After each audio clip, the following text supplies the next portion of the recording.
பாசிட்டிவாக இரு, பாசிட்டிவாக பேசு, பாசிட்டிவே செய்யு அப்படின்னு சொல்லிக்கிட்டே இருப்பாங்க. பாசிட்டிவாக எப்படி எல்லா நேரமும் இருக்கிறது அப்படின்னு எனக்கு தோணும். அது எல்லாம் இந்த கதையை கேட்குறதுக்கு முன்னாடி வரைக்கும் தான். ஒரு கம்பெனியில் ராஜான்னு ஒருத்தன் வேலை பார்த்துட்டு இருந்தான். அவன் எப்போவுமே பயங்கர ஆக்டிவாக இருந்திருக்கான், சந்தோஷமாகவும் இருந்திருக்கான். அங்கே வேலை பார்க்குற எல்லாத்துக்குமே அவனை பார்த்து ஆச்சரியமாக இருக்கும். எப்படி இவன் மட்டும் ரொம்ப ஜாலியாக இருக்கான், சந்தோஷமாக நல்ல மூட்லேயே இருக்கான் அப்படின்னு தோணிக்கிட்டே இருக்கும். ஒரு நாள் அந்த கம்பெனிக்கு புதுசாக ரவின்னு ஒருத்தன் வேலைக்கு சேர்ந்துருக்கான். ராஜாவை கவனிச்சிருக்கான். ராஜா ரொம்ப சந்தோஷமாக ஆக்டிவாக இருக்கிறத பார்த்து அவன்கிட்ட, எப்படி நீ மட்டும் இவ்வளோ சந்தோஷமாக இருக்க, எல்லாத்தையும் பாசிட்டிவாக பார்க்குற அப்படின்னு கேட்டிருக்கான். அதுக்கு ராஜா சிரிச்சுக்கிட்டே சொல்லியிருக்கான், ஒவ்வொரு நாள் காலையிலையும் நான் எந்திரிக்கும் போது நான் எனக்குள்ளேயே கேட்டுப்பேன், இப்போ உனக்கு 2 சாய்ஸ் இருக்கு. நீ சந்தோஷமான விஷயத்தை யோசிச்சுட்டு இன்னைக்கு ஃபுல்லா சந்தோஷமா இருக்க போறியா, இல்ல சோகமான விஷயத்தை எதையாவது நினைச்சுக்கிட்டு நாள் ஃபுல்லா டல்லா இருக்க போறியா அப்படின்னு. நாள் ஃபுல்லா டல்லா எதுக்கு இருக்கணும், சந்தோஷமான விஷயத்தையே யோசிக்கலாம் அப்படின்னு அதையே சூஸ் பண்ணி நாள் முழுக்க சந்தோஷமாவே இருக்கேன் அப்படின்னு சொல்லியிருக்கான். இதை கேட்டுட்டு இருந்த ரவி, சரி ஓகே, உனக்கு ஏதாவது கெட்டது நடந்துச்சுன்னா நீ என்ன பண்ணுவ அப்படின்னு கேட்டிருக்கான். அதுக்கு ராஜா சொல்லியிருக்கான், அங்கேயும் எனக்கு 2 சாய்ஸ் இருக்கு.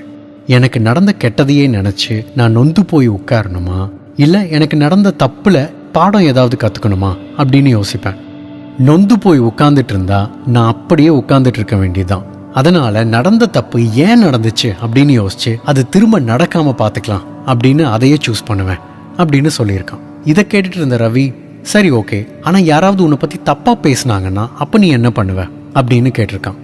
அதுக்கு ராஜா சொல்லியிருக்கான், அப்பவும் என்கிட்ட 2 சாய்ஸ் இருக்கே. அவங்க தப்பாக பேசினதை நினச்சி அப்செட் ஆகலாம், இல்லைன்னா அதுக்கு பின்னாடி ஏதாவது ஒரு பாசிட்டிவ் சைடு இருக்கா அப்படின்னு பார்ப்பேன். தப்பாக பேசுகிறவங்க பேசிகிட்டு தான் இருப்பாங்க, அவங்கள போய் நான் திருத்த முடியாது. ஆனால் அவங்க பேசினதில் இருந்து ஏதாவது பாசிட்டிவ் இருந்துச்சுன்னா அது என்னை மாற்றிக்க ஹெல்ப் பண்ணும். அதனால் நான் அதையே சூஸ் பண்ணுவேன் அப்படின்னு சொல்லியிருக்கான்.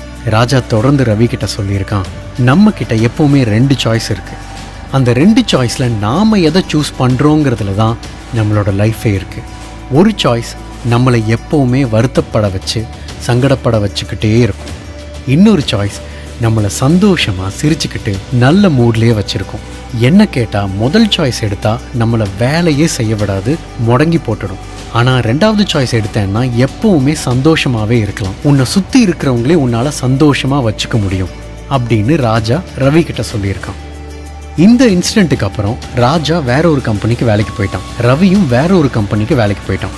ரொம்ப வருஷம் கழிச்சு ராஜாவுக்கு ஆக்சிடென்ட் ஆயிருக்கிறதா ரவிக்கு நியூஸ் வந்திருக்கு. ராஜா எந்த ஹாஸ்பிட்டலில் இருக்கான் அப்படின்னு விசாரிச்சுட்டு ரவி போய் பார்த்துருக்கான். ராஜா பெட்டில் படுத்து இருக்கும்போது ரவி அவன்கிட்ட கேட்டிருக்கான், ரொம்ப பெரிய ஆக்சிடென்ட்னு கேள்விப்பட்டேன், 60 அடி உயரத்துலேருந்து விழுந்ததா சொன்னாங்க, ஆப்ரேஷன் பண்ணுறதுக்கே 18 மணி நேரம் ஆச்சுன்னு கேள்விப்பட்டேன், நீ உயிர் பொழைச்சதே அதிசயம் அப்படின்னு ஃப்ரெண்ட்ஸ் எல்லாம் பேசிக்கிறாங்க, அந்த நேரம் உனக்கு எப்படி இருந்துச்சு அப்படின்னு ரவி கேட்டிருக்கான். அதுக்கு ராஜா சிரிச்சுக்கிட்டே சொல்லியிருக்கான், பெரிய ஆக்சிடென்ட் தான். என்னை ஹாஸ்பிட்டலுக்கு கூட்டிகிட்டு வரும்போது டாக்டரோட ஃபேஸை பார்த்து நானே பயந்துட்டேன். ஆனால் அப்போவும் என்கிட்ட 2 சாய்ஸ் இருந்துச்சு, சாக போகிறோமா இல்லை வாழ போகிறோமான்னு. செத்தா என்ன நடக்கும்னு நமக்கு தெரியாது, அதனால் வாழ்ந்து பார்த்துக்கலான்னு முடிவு பண்ணி டாக்டர்கிட்ட சொன்னேன், டாக்டர் வாழலான்னு முடிவு பண்ணிட்டேன், அதனால் எனக்கு எதுவும் நடக்காது, நீங்கள் தைரியமாக ஆப்ரேஷனை பண்ணுங்க அப்படின்னு சொன்னதா ராஜா சொல்லியிருக்கான். இதுதாங்க லைஃப். என்றைக்குமே நம்மக்கிட்ட 2 சாய்ஸ் இருக்குது. நெகட்டிவை சூஸ் பண்ணி வருத்தப்பட்டு உட்கார்ந்து இருக்க போகிறோமா, இல்லை பாசிட்டிவாக இருந்து லைஃப்பை முன்னோக்கி எடுத்துகிட்டு போகிறோமா. நெகட்டிவாக இருந்தால் உட்காந்து அழுதுகிட்டே இருக்க வேண்டியது தான், அதுக்கப்புறம் எதுவுமே நடக்காது. ஆனால் சிரிச்சுக்கிட்டு சந்தோஷமாக இருந்து பாருங்க, இந்த உலகமே உங்கள் பின்னாடி வரும்.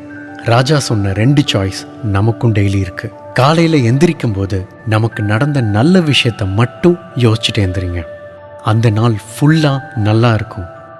கெட்ட விஷயத்தை யோசிச்சுட்டு எந்திரிங்க, அந்த நாள் ஃபுல்லாக வீணாக போயிடும். சந்தோஷமாக பாசிட்டிவான விஷயங்களை மட்டுமே யோசித்து நம்மளை சுற்றி இருக்கிறவங்களையும் சந்தோஷமாக வச்சுப்போம். தேங்க்யூ. உன் வாழ்க்கை உன் கையில்.